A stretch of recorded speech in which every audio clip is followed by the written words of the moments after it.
Good morning, students. This is class 10th Economics, Chapter 2, Sectors of the Indian Economy, and today is going to your 7th class on this chapter. हमने समझा कि जो economic activity है, जो आर्थिक गतिविधियां हैं, उनको नेचर ऑफ वर्क, काम की प्रकृति के आधार पर प्राइमरी, सेकेंडरी, टर्सरी यानी एग्रीकल्चर, मैन्युफैक्चरिंग और सर्विस सेक्टर में बांटा गया है।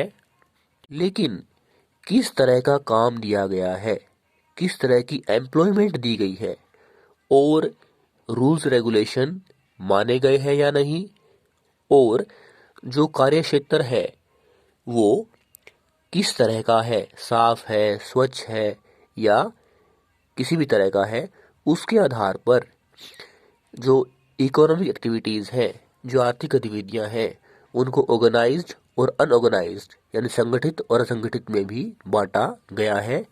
उदाहरण के लिए कांता एक ऑफिस में काम करती है, सुबह 9:30 से शाम को 5:30 तक, और कमल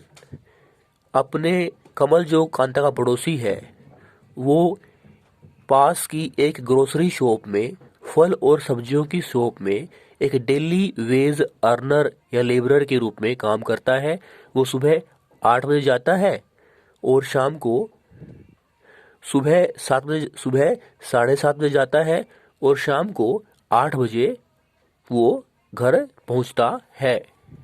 जो कांता है उसे मेडिकल अलाउंस भी मिलता है, उसे पेड हॉलिडे भी मिलता है, उसे संडे फ्री मिलता है, और जब उसने जॉब ली, नौकरी ली, सर्विस ली, तो उसे अपॉइंटमेंट लेटर दिया गया।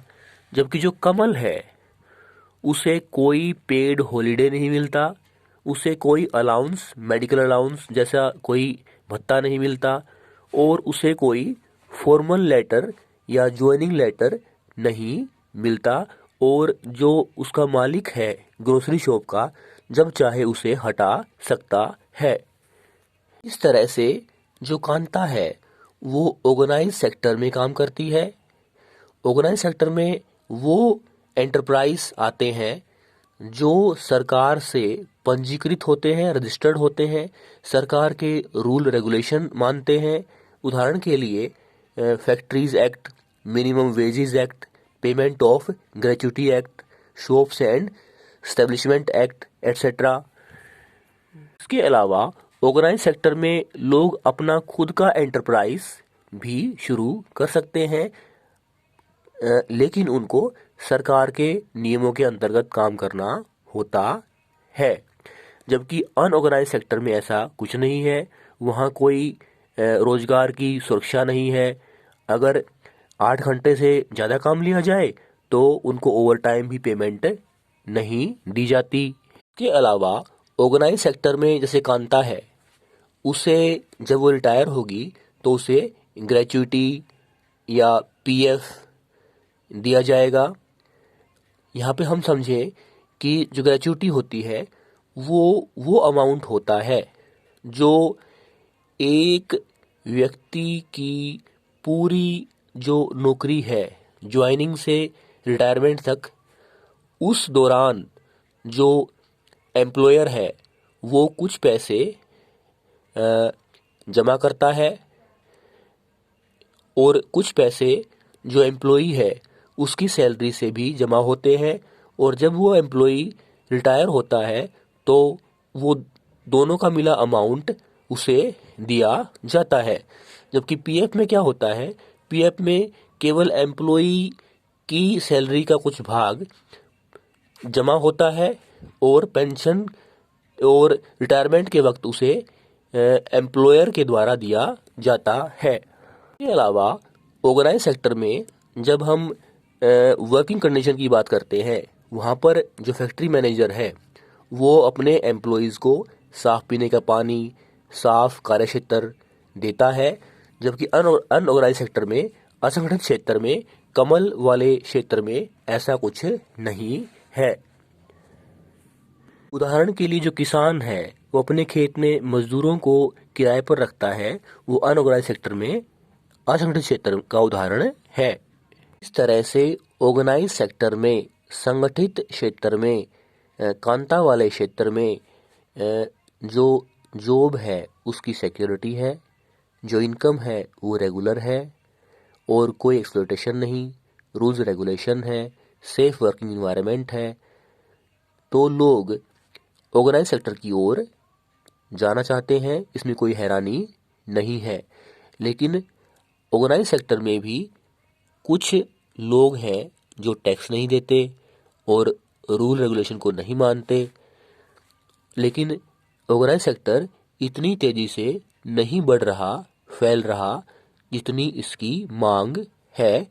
इसलिए जो लोग हैं वो अनऑर्गेनाइज सेक्टर में जाते हैं, जहां उनको उनकी मेहनत के अनुपात में वेतन नहीं मिलता, कोई जॉब सिक्योरिटी नहीं होती। इसलिए हम देखते हैं कि 1990 का जो दशक है उसमें अधिक से अधिक लोग जब ऑर्गेनाइज सेक्टर में अपनी जॉब खो देते हैं, वो अनऑर्गेनाइज सेक्टर में काम के लिए भागते हैं, जहां कोई सुरक्षा नहीं। इसलिए हमें डेवलपमेंट करना है, ऑल अराउंड डेवलपमेंट या सस्टेनेबल डेवलपमेंट करना है, स्थिर जो विकास चाहिए। तो हमें ये देखना होगा कि किस क्षेत्र में लोगों को रोजगार नहीं है, कौन लोग अनऑर्गेनाइज सेक्टर में है। उदाहरण के लिए जो रूरल एरियाज हैं वहाँ पर लैंडलेस एग्रीकल्चरल लेबरर और जो छोटे किसान हैं या जो बटाई पे ज़मीन लेते हैं वो किसान हैं, या जो कारीगर हैं जिनमें बुनकर, लोहार, सुनार और कारपेंटर आदि आते हैं। एग्रीकल्चर सेक्टर में हमें किसानों को समय पर बीज और जो बचत संबंधी पेमेंट और स्टोरेज फैसिलिटी देनी होगी, उनको सुरक्षा देने के लिए। क्षेत्र में जो अनऑर्गेनाइज सेक्टर में वो लोग हैं उनमें आते हैं casual workers in construction, trade and transport में जो आते हैं, और अनऑर्गेनाइज सेक्टर में शहरों में जो सर्विस सेक्टर में लोग आते हैं उसमें स्ट्रीट वेंडर और गारमेंट मेकर्स, रैग पिकर्स आदि कूड़ा बीनने वाले आते हैं। ये जहां एक लोकतांत्रिक देश में सरकार की जिम्मेदारी है कि लोगों को रोजगार भी दिया जाए, उनका डेवलपमेंट किया जाए, वहाँ सरकार एग्रीकल्चर सेक्टर में किसानों को बीज, खाद देना अपनी जिम्मेदारी समझती है। वहीं इंडस्ट्रियल सेक्टर में, मैन्युफैक्चरिंग सेक्टर में सरकार की जिम्मेदारी है कि जो इंडस्ट्रीज़ हैं उनको रॉ मटेरियल उपलब्ध करवाया जाए सही दाम पर, और फिर उनके तैयार माल को बाजार में सही दाम भी दिया जा सकता है। कि जब पहले दो सेक्टर डेवलप होंगे तभी सर्विस सेक्टर डेवलप होगा। ऐसा ही हम देखते हैं कि जो सामाजिक भेदभाव है, सोशल डिस्क्रिमिनेशन है, वो भी आर्थिक और सामाजिक विकास के रास्ते में एक रोड़ा है।